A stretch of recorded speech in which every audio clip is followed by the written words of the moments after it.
Hello and welcome, and thanks for coming again to the Adventure Habits podcast, the podcast that gets the best adventurers in the world and yields from them the 5 adventure habits that you can take back to make your adventures even better. Now, this podcast goes out round about the 7th of December. If you're listening to this, then if you want a personalized map anywhere on the planet, now is the time to do it if you want it under the Christmas tree in time. And after that short message from our sponsor, Splash Maps, I am absolutely thrilled to introduce to you someone who's so far off the scale in terms of adventure. And I say that as someone who understands his map scales, right? You won't believe the phenomenal lengths that Mitch Hutchcraft has gone through in order to become the official world's longest triathlete. Have I phrased that right, Mitch? Well, technically no. It's the world's longest climb of Mount Everest and the first triathlon to the top of the world. That's fantastic. And I was kind of thinking about cheekily saying you kind of cheated in that triathlon because there was only one entrant, right? Yeah, absolutely. It wasn't quite proportionate either, but the channel swim was the hardest day of my life, so it made up for the proportionality of the distance of the swim. So just in terms of giving people an idea of what you've done, Mitch, just talk us briefly through those 3 stages of your triathlon. Yeah, so I finished 6 months ago. So it started on the 15th of September 2024. So day 1 was the 15th of September 2024, and day 237, nearly 8.5 months later, was the summit of Everest. 13,157 kilometers, 19 countries, nearly 20 kilos lost, and a couple of records on the way there, but wasn't even part of the story really. And that was it. That's it in a nutshell, really. I actually even you were breaking records in your training to do this as well. Yeah, along the lines, yeah. Again, it's not about records, but it's more about doing things for myself that I just think are really challenging. And if it happens to be a record, then it is. It's just a good coincidence. And I think that's one of the things that I like most about it, because we saw you at the Armchair Adventure Festival, of course, the best adventure festival that there is in Great Britain, and your talk was astounding. But it's that attitude that it's basically your challenge. If you do a challenge, you're doing it yourself. That's absolutely, yeah. That's chapter 6 of the book coming, and a massive part of my talk is proportionality. It doesn't matter. Your 5K walk is as amazing as somebody else's ultra marathon. Your Everest is your Everest. Your Everest might be joining the gym for the first time. And the problem we have today, especially in adventure, is people compare themselves to other people. There are people out there that are much fitter than me, and and I don't care. This for me was just combining all of my childhood dreams into just the ultimate adventure of all time for me, of my life. Keeping a promise to my nan when I was 6 and to myself that I made, and it doesn't matter what yours is. It might not even be physical. It's just trying to get people to kind of find their Everest and just to show them the steps that kind of needed just to get there. And I think one of the extraordinary things about you is you've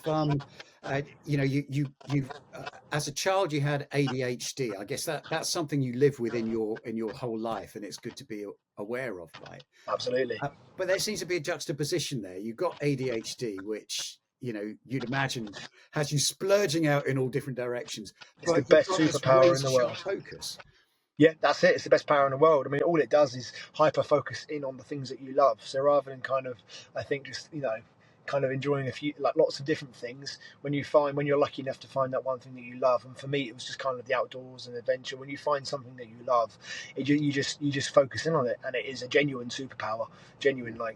I just see it as what people, normal was the perception, same as possible. The word possible, normal, they're both relative. It's all, part of my French, it's all bollocks anyway, isn't it? Absolutely. It's all proportionate, and it's completely it's down to yourself. And for me, the kind of barrier, I think just a barrier of what normal people or society would call normal, that barrier of you can or you can't do it just never existed for me.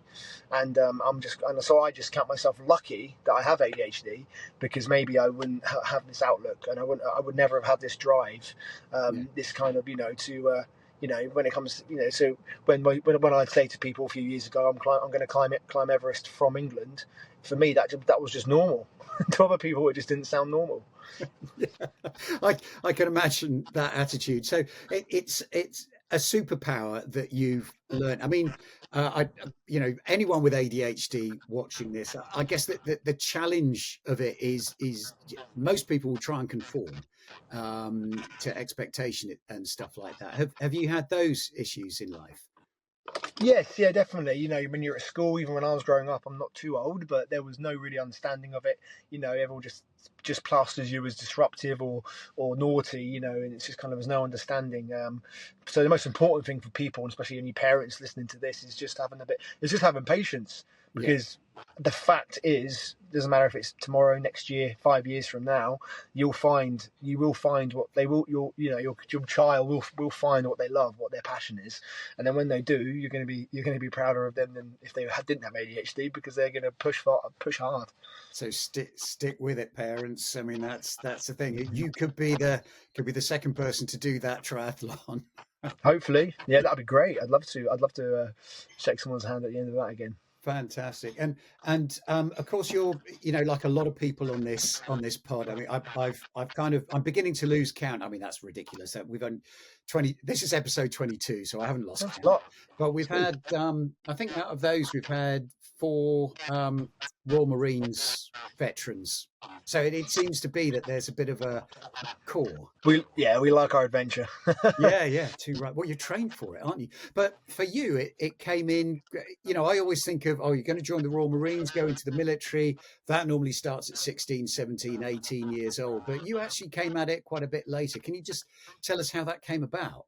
Yeah, I was about 20, so it was just, long story short, it kind of the whole catalyst for the expedition, for the Marines, for everything, was when I lost my dad at a young age, kind of 20, and by that time I'd already kind of worked, done lots of different jobs. I'd been a support worker for people with learning difficulties. I'd been a lifeguard, a personal trainer. I lived in Australia, so I just kind of had the life. But then when my dad died at 20, there was all these little dreams and aspirations that I always had in the back of my head. So when he died, literally got the call I got home and I caught him, but within 2 weeks he was gone.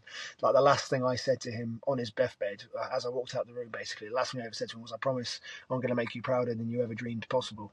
And that's when that's why I joined then, when I was 20, because first thing I'd done was sat down and I thought, well, we always spoke about it to him. We never had anyone in the family in the military, but it was always a massive dream of mine, especially the Marines, just a personal dream. And he always said, he always supported it and was like, just do, do it. And I knew he'd be proud. So I wasn't even meant to be able to join the military at all, because I just had total knee reconstruction done in Australia, but luckily there was no record of it on my British medical records. So when I came back to the UK, there was no record of it. So I just applied anyway and just dedicated myself, training 3 hours a day, 7 days a week, to tick off the first dream of the Marines, which was the first promise I ever made him, and then it kind of snowballed from there.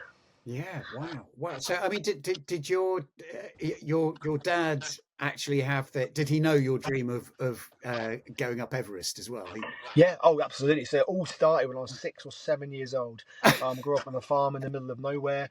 It all started with a book. So most stories start with stories, the power of myth making, the power of storytelling. Brian Blessed, The Turquoise Mountain.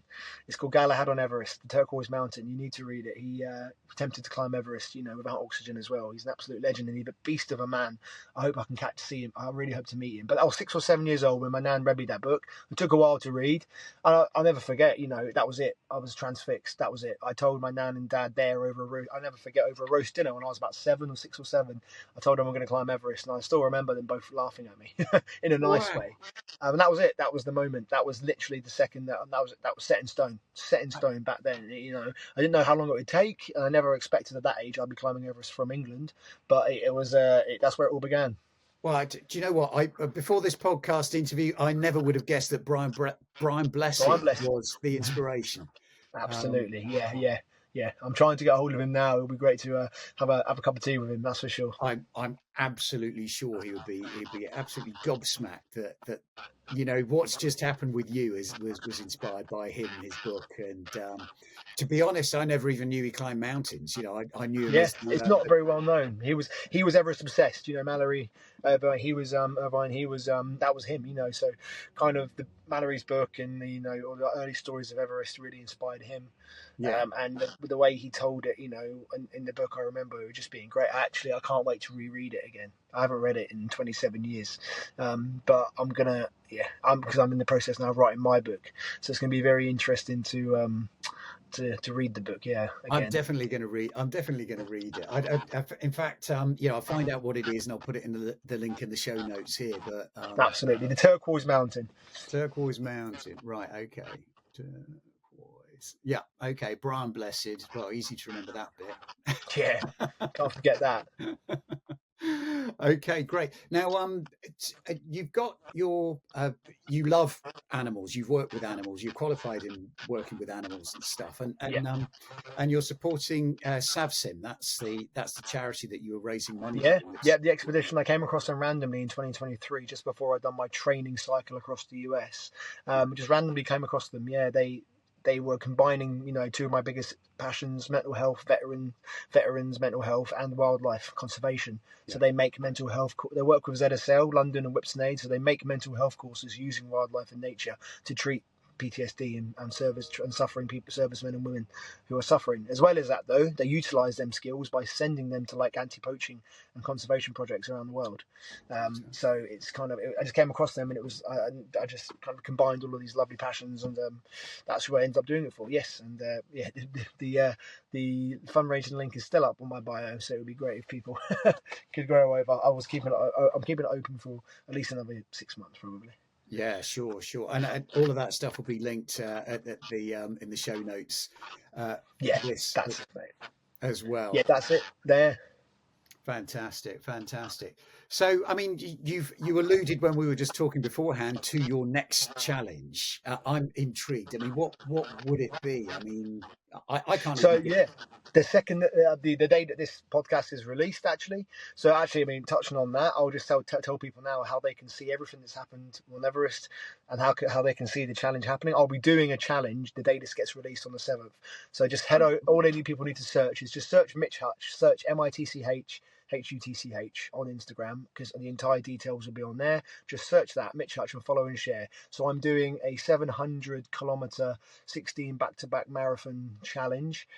So I'm basically running from the lowest to the highest point in the UK to get as many dogs rescued as possible this Christmas. Working with dozens of dog rescue centres across the country along the route, having hundreds of people join me along the route. So anyone listening to this, there's going to be a live tracker, and the route, everything will be on Instagram. If you just search Mitch Hutch, and you'll see exactly where I'm going to be on exactly which day. And we want to make this like the Forest Gump of all dog walks.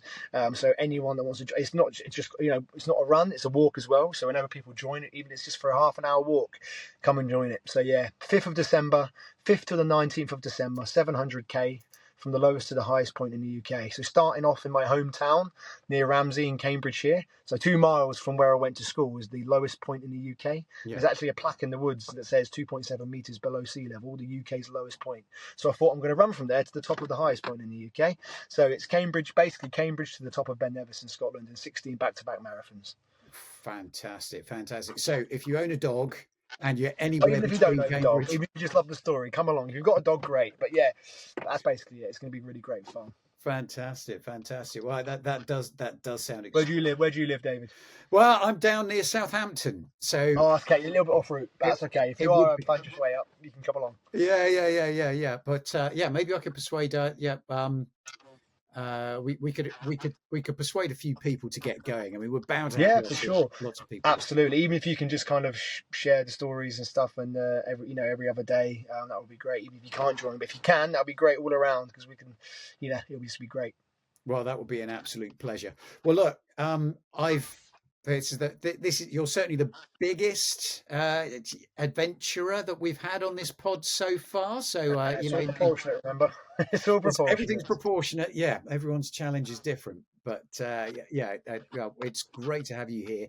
And I think we've established that, Mitch, you are pretty well qualified to pass on 5 adventure habits to our listeners here. So we're going to take a quick break now and have a quick word from our sponsors at Splash Maps, and then we'll be back.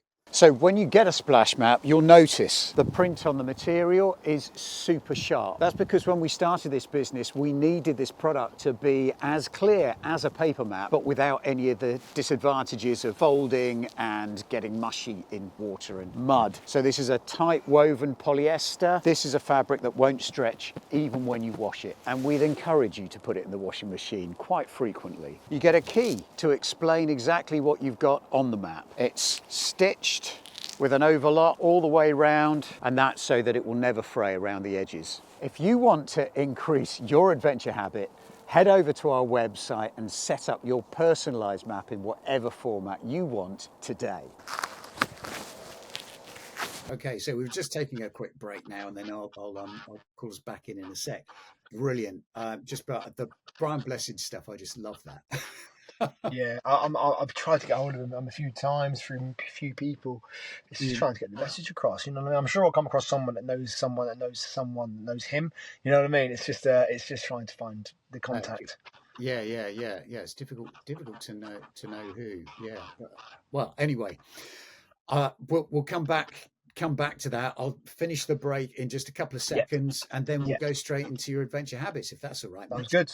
Great. Okay, so 5, 4, 3, 2, 1, and we're back.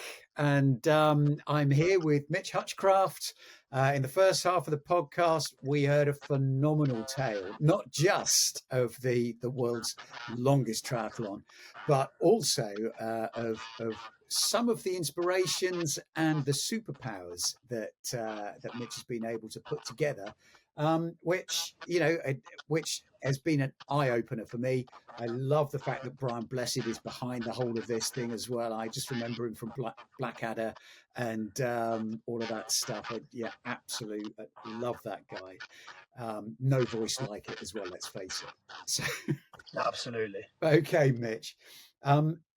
I've asked you for your 5 adventure habits. So let's have your first one. I'm sure it's well prepared and much considered, and probably I wish it was. You heard it here first. Probably going to be in your book, right?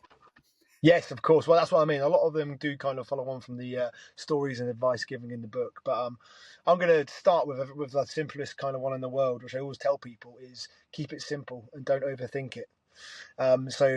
And that kind of leads into the proportionality that what we were just talking about. So people often think, that's my first advice, keep it simple, don't overthink it. Most people think it has to be some grand adventure, some grand expedition. It literally just, all it is about is pushing yourself out of your comfort zone and doing something you haven't done. So it might be literally just wild camping for the first time and you've never done it. It might be jumping into cold water, having a cold dip in the sea or something the first time. So that's my first bit of advice. Don't overthink it, keep it simple.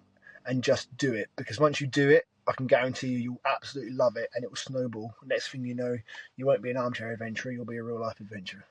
Yeah, too right. I mean, when I think about that, I think about cold water, and I still haven't done that. It's something I just don't want to face up to. And I was wondering, actually, when you were swimming across the channel and you look down into that inky darkness, what are the thoughts that go through your head? How do you keep going? I mean, again, we'll come into that later, I'm sure, but it's just kind of the psychological battles you have to go through. Compartmentalisation, counting from 1 to 1,000 strokes back down again, and just thinking about why you're there and all the reasons why you're doing it. It's just so many things you have to kind of think about. It's all kind of put down properly in the book. That's where it's kind of spoken about the most. So that's where most of it is. But yeah, it's that's the benchmark for it. Okay, great. Well, that's the first one. I think that's a good one. Keep it simple. I think we could all do with that. I'm always being told that I'm overthinking things, but it's great to have that as a habit to kind of try and pull that out. Absolutely. Okay, habit number 2. Do your research. That's another one. Do your research, but again, it's it kind of comes into the keeping things simple. But it's important to still be prepared. Whether it's your first hike in Scotland, or whether your first hike in general, or whether it's just anything. To get the most out of it, just make sure you read about it. You go into it as prepared as possible, because that will affect how much you enjoy it or don't enjoy it. So definitely do your research. Okay, great. Um, yeah, so understanding basically, it's almost like having the first realization of your adventure is to read around it, understand it. Well, a bit like your Brian Blessed book on Everest. Yeah, maybe that was That's the it. beginning of your research. Yeah, that's it, mate. That's it. Fantastic. Precisely that. Third one. Well, I'm actually the third one is what we just spoke about. So I'm going to keep the third tip as simply the word compartmentalize. Ah, So break things down. Break things down into tiny, manageable steps, manageable dreams. And before you know it, that's you've achieved kind of what you've always wanted, what you've always dreamed. So just by breaking, so adventure tip number 3: break things down into manageable, tiny steps, and don't think of the big picture. Because if you think about the end goal, it all becomes a bit overwhelming. You know what I mean? Everything just becomes like your mind is blown. yeah. So I mean, where and did that manifest itself in your cycle? Yeah, the big cycle that you take Yeah, at yeah, date yeah. time. Oh, honestly, like I broke it down into 20 minutes at a time for 10 hours a day. So I was cycling for 10 hours a day for 4.5 months. So I literally never thought past 20 minutes. I'd get off the bike, I'd stretch for like 60 seconds, then I get back on. That way I was never having more than 3 minutes rest every hour of cycling. And before you knew it, I'd cycled across the planet. Yeah, so I would almost, I don't know if it's going to be one of your habits, but discipline sounds like it's a big factor in that. Yeah, yeah, massively. Yeah, and it just comes with practice. Yeah, You know what I mean? yeah. So compartmentalize Yeah, is your third one. yep. So got keep it simple and do your research, compartmentalize and break it down. What would be your fourth habit? Fourth one is back to a more practical one. I'm alternating before the kind of practical and the more psychological ones. So the fourth adventure habit would be find like-minded people. So that's the kind of fourth one, and it sounds simple, but find like-minded people. So if you want to start something new, whatever your new adventure habit might be, find people who are also in the same position, or find a community of people that are doing it. Because I guarantee you will find much more. You'll get a lot more out of it. You'll enjoy it a lot more. You'll fall in love with it much quicker. Joining a small community of people who are also in the same position. So I would say find that. That's tip number 4. Because that will really help accelerate your adventure experience. Okay, so I mean, when you say that, because I'm partly thinking, well, is that what you did when you joined the Marines? Because you've got a lot of people that are Kind of, there to yeah. find adventure. Yeah, kind of. Yeah, that is kind of it. Yeah, surround yourself with people who have the same aspirations, the same dreams, and it will just help you get there quicker. You know what I mean? And again, it's not got to be big. It's not just got to be. For example, there's so many Facebook groups now for like wild swimming. That's just an example. So Yeah. if you just join one of them, you'll enjoy the whole experience so much more. Yeah, and I suppose the same is like the park run or the hash or whatever, all Exactly. those types of groups. Just Yeah. get involved, get started, right, with a Yeah. like-minded group of people. And what would then be the fifth one? The last one is going to be back to a little bit more psychological. Is just get comfortable being uncomfortable. Okay. And I know that sounds silly, but that one is quite simple. Again, it kind of just goes back to just get comfortable being uncomfortable. Put yourself in that uncomfortable position, even though you might be scared, because I guarantee when you do, you're going to grow. The only way the human mind and body evolves is through a bit of hardship. It's through being uncomfortable. Yeah. So that's the only way we get through it. And so yeah, by putting yourself in that position and you'll get more comfortable being uncomfortable, so that when it happens again, it just becomes much easier. And the other main reason for that is, I advise people to do that and to make themselves uncomfortable, is because that's, I think, where real happiness comes from. That's where real happiness starts. Because if you can break out of this little comfort bubble that you're stuck in your warm house, and you're never breaking the mold, if you can just get out of it and get yourself uncomfortable, I can guarantee you, like at the end of that wild swim, or the next day after you've been camping for the first time, that first cup of tea, that first hot shower will feel better than it ever has in your entire life. And I Yeah. think that's why I'm addicted to it now. It's because I've got so comfortable being uncomfortable. I'm chasing that uncomfortableness. If that makes sense, because Yeah. the true definition for me, the definition of happiness, is simply finding the magic in the little things. And you will only find the magic in the little things when you push yourself out of your comfort zone. So Yeah. last tip: get comfortable being uncomfortable, and you will start to find true happiness in yourself. Fantastic. That's a terrific set of adventure habits. I mean, let me just Yeah, run through them. And it's so first of all, keep things simple. Don't yeah, overthink things. Just get on with it. that's it. Um, do your research, and in your case, that started super early. I mean, that's single-minded from the start, but the research is a Absolutely. strong part of it. Yeah, Um, compartmentalize, break things down into bits. I yeah. just love the way that bike ride of 20, it was, I mean, 20 minutes of time. 13,000 kilometers or something in the end, wasn't it? Yeah, Um, the bike ride itself was 11,921. yeah. So breaking that down every 20 minutes, getting off, having a stretch, blah, blah, blah. Yeah, You that's really it. get a measure for how, Yeah, I mean, it's as did you, simple as that. yeah. Did you find it was there when you were doing that? Sorry, just while we're on that and the bicycle, because Yeah, I personally think that, and I'm probably not alone in this. I actually think the bicycle is the best invention that man's ever made. yeah, yeah. I It is can't think great. of any other way of optimizing the way that we as humans are built, um, and it's an extraordinary thing. Was there one bit of kit that you would recommend to people that that actually made the difference for you and either your training or participating? I mean, it might have been I'm thinking comfortable saddle, but Yeah, on the bike on the bike specifically, do you mean? on the bike or anything, something that lasts, something that will last the distance that you can kind of take into every adventure. Or Oh, that is a good question. That is a good question. There's so many little things. They sound silly, but just a very good flask. very Because no good. matter where you are, a hot drink, having that hot drink and it being hot is going to make a difference. There you Yeah, go. yeah. Well, there we go. Well, great. Well, that's super. A hot flask, fantastic. Yeah, a good one. Every bird watcher in the vicinity is going to be following that one. That's for sure. Absolutely. Okay, and then the next one after compartmentalizing is um, it was a practical one about getting engaged with a community of Yeah. people who are Yes. like-minded. Absolutely. You A lot. surround yourself with positivity, and you will find positivity. You surround yourself with negativity and people that don't kind of want to do it or believe in it, then they'll just drag you down. It's all, again, it's very much how the human kind of psyche works. Yeah, yeah, and that's a challenge, isn't it? That's a real filtering process in Yeah, life, yeah, but big time, big time. it can apply to everything.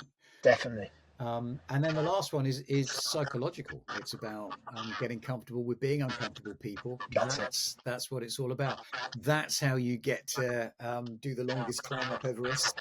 That's how you get to do a triathlon that takes you from England all the way to the other side of Nepal. That's it. By combining simple steps that sound simple, but they really are life changing. No, fantastic, fantastic. Well, Mitch, that's brilliant. I mean, do you want to? Obviously there's your charity that you're supporting, SavSim. We've heard about them, and that's supporting veterans. And I think what a wonderful way of bringing animals into the kind of restorative part of moving from being a soldier to being in the civilian world. Yeah, absolutely. And is there any other shout outs that you'd like to do, or links that you'd like to have on here? Just no, I mean that's it. Just to kind of reiterate that if you want to see the entire journey, it's all been recorded on Instagram and YouTube. Just search for Mitch Hutch, MITCH, and you'll come up straight away. The link for the SavSim for charity is still on the bio on Instagram, so you just click on there if you want to donate and just to please follow along and share the upcoming dog challenge to get as many dogs rescued as possible, and we're going to try and put a petition to tighten the illegal dog breeding laws. So just follow. Basically the main aim is please follow along at Mitch Hutch, share as much as you can, join us for the walk, and just get involved as much as you can. And yeah, that's it. Fantastic. Well, Mitch, you've been a phenomenal guest. Thank you. Really, thank you for spending time with us on the Adventure Habits Pod. Well, thanks for I having know, us. well, thank you very much. It's been an absolute pleasure. And Thank you. Time to get back to the book. yeah, get back to the book because I want to be pushing that through our website as well as Great. soon as that becomes available. Thank you. Yeah, and see you at the Armchair Adventure Festival next year, maybe. Definitely. I'll see you next year. I'll be there. Okay, great. Bye bye then, Take care. Mitch. Bye, everyone. Cheers.